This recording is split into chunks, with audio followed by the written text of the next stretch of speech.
Hello everybody!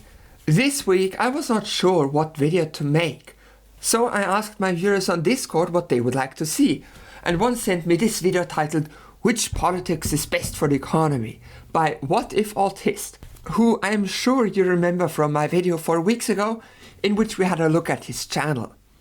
At first I thought there's no chance I could make a full Wiki 1999 video just from correcting one bad video. After watching it, I am now sure I could talk about it for 40 minutes if I wanted to. Remember that Whatifalthist is a historian, which means they're not that well educated on politics or economics, and it really shows. As always, here's my disclaimer. I am a leftist. This means I will be biased in this video. Specifically, I will do lots of disagreeing when Whatifalthist talks about what socialism is. Because he is wrong. Don't worry, I will explain how. Make sure to leave a like or so, and let's go. The video starts off with this freeze frame, and he says that economics determines whether your country will suffer or prosper, while showing two images from the exact same economic system. He then does something I really respect a lot, and he doesn't actually say that he is center-right, which I think is meant as a disclaimer, like mine. But he immediately adds that this does not make him biased and that he will be neutral. He makes me wonder what he means by center-right. Does he mean he's to the right of the center or a rightist centrist? I guess the video will tell. Then he has a sponsorship segment, which reminds me. This video is sponsored by Squarespace. I'm sure I don't need to tell you that Squarespace is the absolute easiest way to make your own website. I have a formal education in computer science. I know how to use CSS and HTML and how to host a site by myself. But if you asked me to make you a website, I would just tell you to use Squarespace. It's quick, it's easy, and it's probably cheaper than whatever I would ask for. So if you want to easily and quickly set up your own website and have it be online the same day, then use the link in the description. It helps me pay for gas. After the sponsorship segment, he continues with his core thesis of the video. He says that there are 3 different types of economic policies, and that is liberals, the socialists, and the autarkic ones. He immediately explains that by liberals, he means capital L liberals, aka people who believe that the free market with private property is the best, and that the state should not intervene. Not social liberals like American Democrats. Then he says that socialism is when the government is the economy. He says that socialism is when the entire economy is built around the power of the state, which regular viewers will already know is false. He seems to think that the only way to have socialism is with a strong state, like the USSR had it. But there are many more types of socialism, and that specific one is called state socialism. Socialism really just means that the means of production, so the machines and equipment needed to work, are owned collectively. In the case of the USSR, they said that the means of production belong to the state, and the state is a stand-in for the collective. Many other socialists, like myself, believe that factories being owned collectively can also mean that the workers who work in a factory or office are the ones to own it. No boss, just workers democratically running factories for the benefit of all of them. This is a more politically liberal form of socialism, but it entirely fits the definition of socialism. Does Whatifalthist ever mention this form of socialism? No. To him, socialism means USSR and nothing else, which is the second major issue with the video. Then he explains that the autarkic economy is built around the foreign policy of a state. What does that mean? Great question. He explains that Nazi Germany was autarkic, which means that the state doesn't want to import anything and produce everything itself, which I guess makes North Korea autarkic too, but he doesn't mention that. He thinks they're communists instead. To be honest, he spends barely any time on the autarkic economy, so I won't either. I will leave it out for now. Socialism and capitalism are more of my topic anyways. He then explains how none of these 3 economic systems serve the people, because it's always elites that make choices, which ignores the possibility of a non-centrally planned economy, like locally planned anarcho-communism, or like, a free market. Then he says that it does not matter which economic systems places use because most of the world, and I quote, have corruption and random stealing like most of the third world.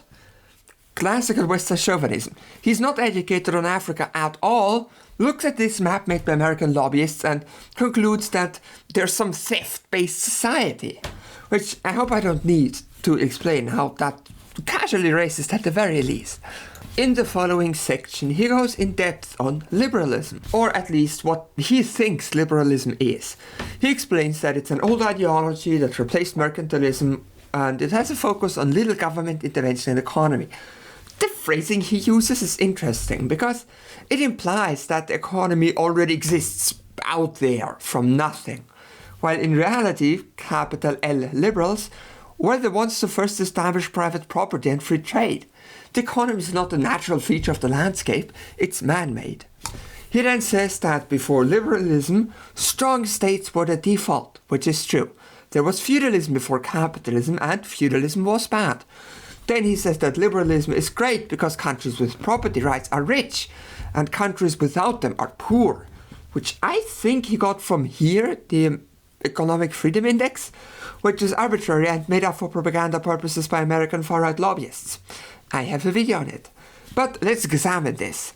Is it true that property rights mean wealth? Well, in the United States, you can buy land and short of them building a highway, it's yours forever. Those are some strong property rights. On the other hand, in China, you own no property. If you want to build something, you lease the land for 20 years and the state may well take it back after that time. So we must assume that China is one of the poorest nations because it has no liberal property rights. But that's not what we see in reality. China is the second largest economy in the world right now and scheduled to take over as the largest one. So the theory about property rights is wrong. But despite all this, he does say that China is a liberal capitalist state, which is something we will return to later. Then he says that he is biased towards capitalism, but only because it works better than any other system always. Which is curious because the USSR industrialized in 10 years, while it took the US maybe 60. But perhaps he means lifting people out of poverty. We always hear how great capitalism is at this. In the capitalist world right now, 1 billion people live in extreme poverty, even though capitalism single-handedly ruled the world since 1991. In the socialist world, on the other hand, in the 80s, there was no extreme poverty in any of the socialist countries, from Cuba to Vietnam. On top of that, there was no hunger, no homelessness, no unemployment, and none of those are things which capitalist economies ever achieved. You see, capitalism only works better if you are in a rich Western nation with cheap products. But if you're a wage slave in capitalist Myanmar, making products for the rich suddenly doesn't work so well anymore. In Cold War socialism, which I acknowledge had many problems by the way, everyone had a similar compensation.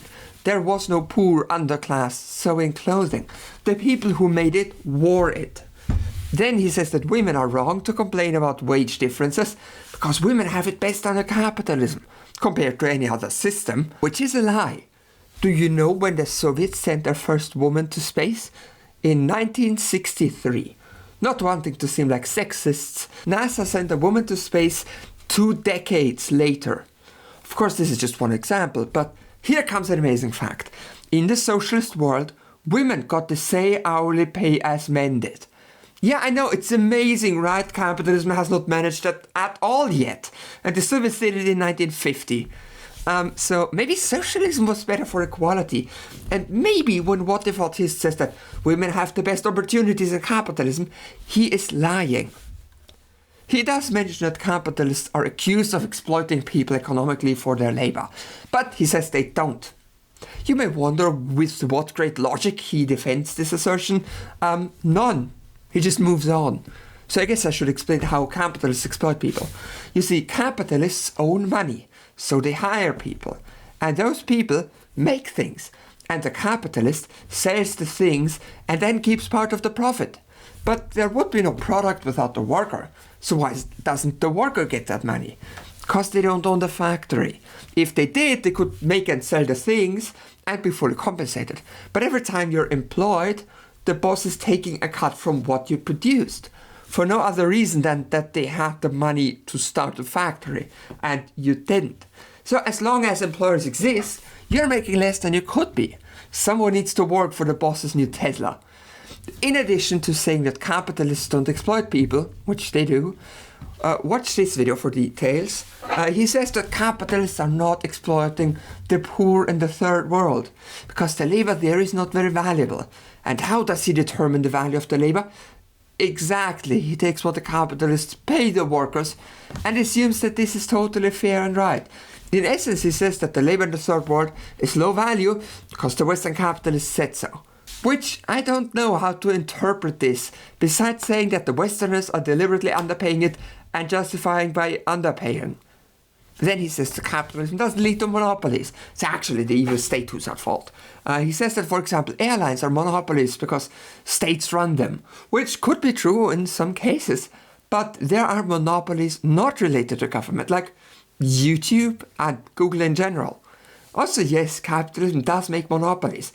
If you think that that is impossible, I encourage you to play one singular game of Monopoly.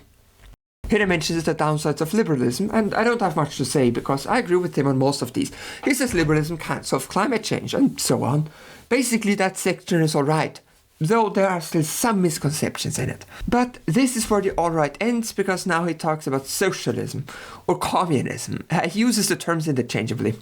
He explains that in liberalism, the ones in charge are capitalists, which is fair, but then he says that in socialism, it's bureaucrats who are in charge.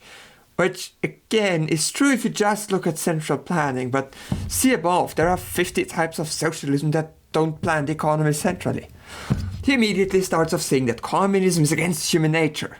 You see, in communism, people have many advantages, like no unemployment or homelessness, but there are downsides.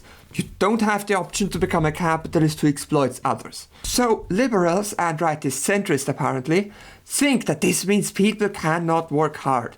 And working hard is a core drive for some people. But there's the fun part. In communism, people get paid the same income range by hour. If you want to struggle and work hard, then work overtime and you will be paid more. Then he says that the free market makes people freer than socialism does. And yes, I sure love my freedoms in this capitalist economy. I have the freedom to be unemployed, the freedom to be homeless, the freedom to starve, the freedom to work for slave wages, and the freedom to not afford healthcare. I would have none of those freedoms under the evil communists. Then he says that ancient Egypt was communist, which, sure, it's not like they were ruled by God King or anything.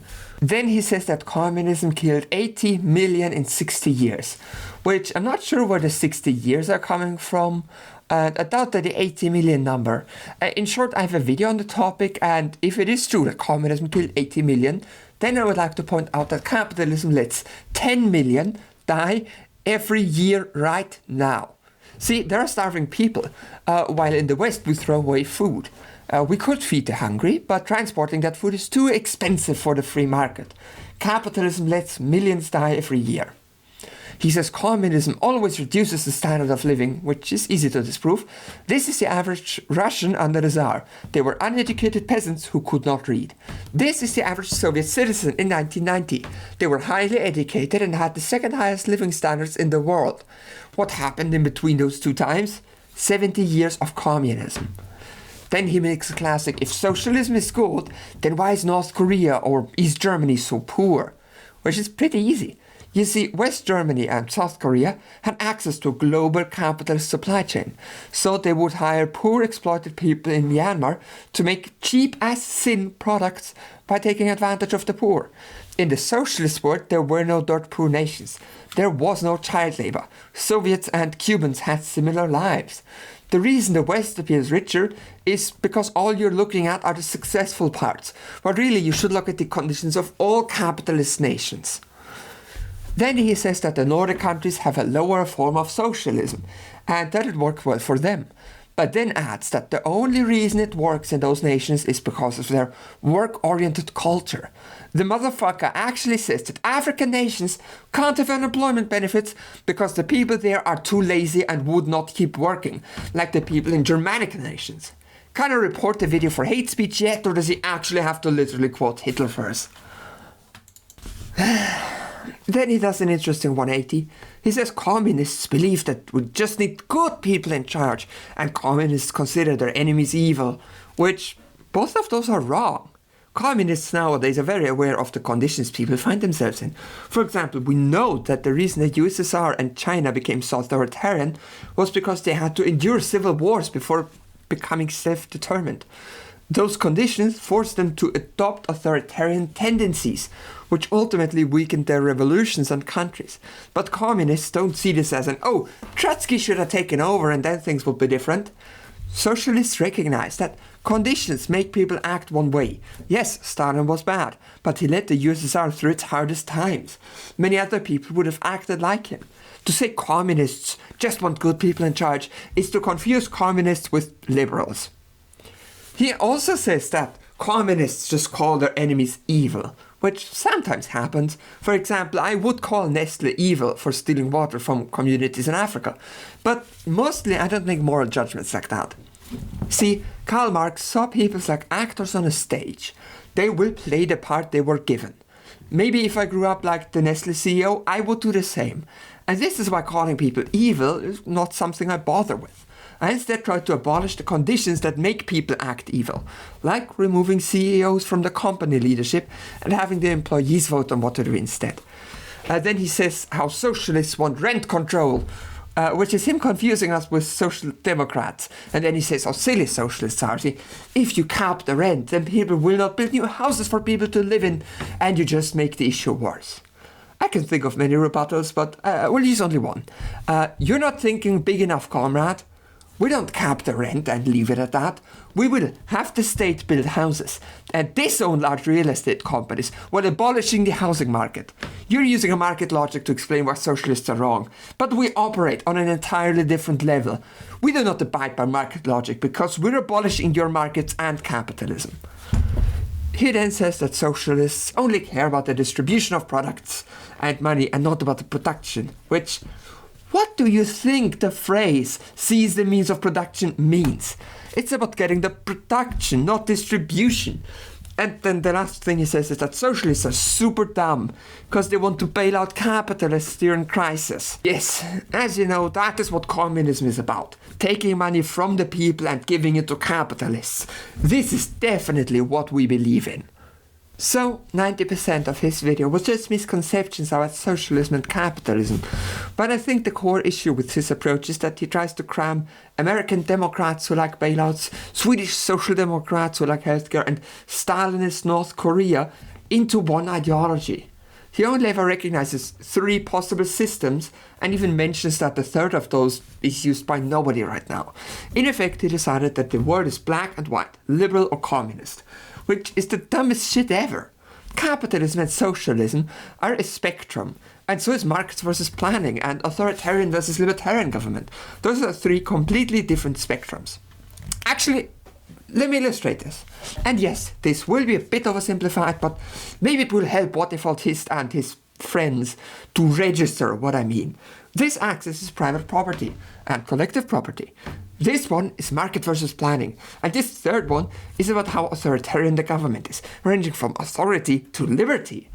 Let's try that. The United States is definitely more towards private property, even though there are collective things like highways. The US heavily relies on the free market, and it is more libertarian, so it looks like this on here. Sweden has a privatized economy, but the state does reach into the market, while the state is liberal. So they're here. North Korea has only collective factories, complete planning and a very strong state. China uses a planned and a market economy depending on where you are. So they're centrist in that way. And they have private property, but only really in the special economic zones, not the mainland China. And China's government is pretty dominant over its citizens, so China is here. Hypothetical ANCAPs would be here, no state, only markets and everything privatized. And ANCOMs would be here, no state, no private property, but here's where we find an issue. See, some ANCOMs want you to use markets, and some want a decentralized planning. So even with one ideology, there is nuance. Can you see how this way of thinking about things is better than applying 2 different labels? Politics is complicated, even if Whatifalthist has no clue about it at all. And that was the video. I hope you learned a few things. Remember to check out my sponsor Squarespace. And thank you for watching until the end. It means a lot. What also means a lot is if you leave a like or subscribe. And what means the most is my lovely patrons, who I like to thank. Super special thanks to Theon Hartley, Alan Vo, Eric Betts, Nana PMRV, Xander Corbus, Tusnek, Katarina Metz, Boden Bitchlena, Carissa, Daniel Hyman, Dominic Cusanelli, Emily Margot Klassen, Evie Rent, Herdina, Ian Snyder, Kevin Sanders, Cluster, Lazy Panda 234, Liam S, Ram DeVille, Red Shock Trooper, Sarah, Sean Murphy, Stairmaster Chef, Sarah and Gilliland Jr., Totally Not Duane, and Travis.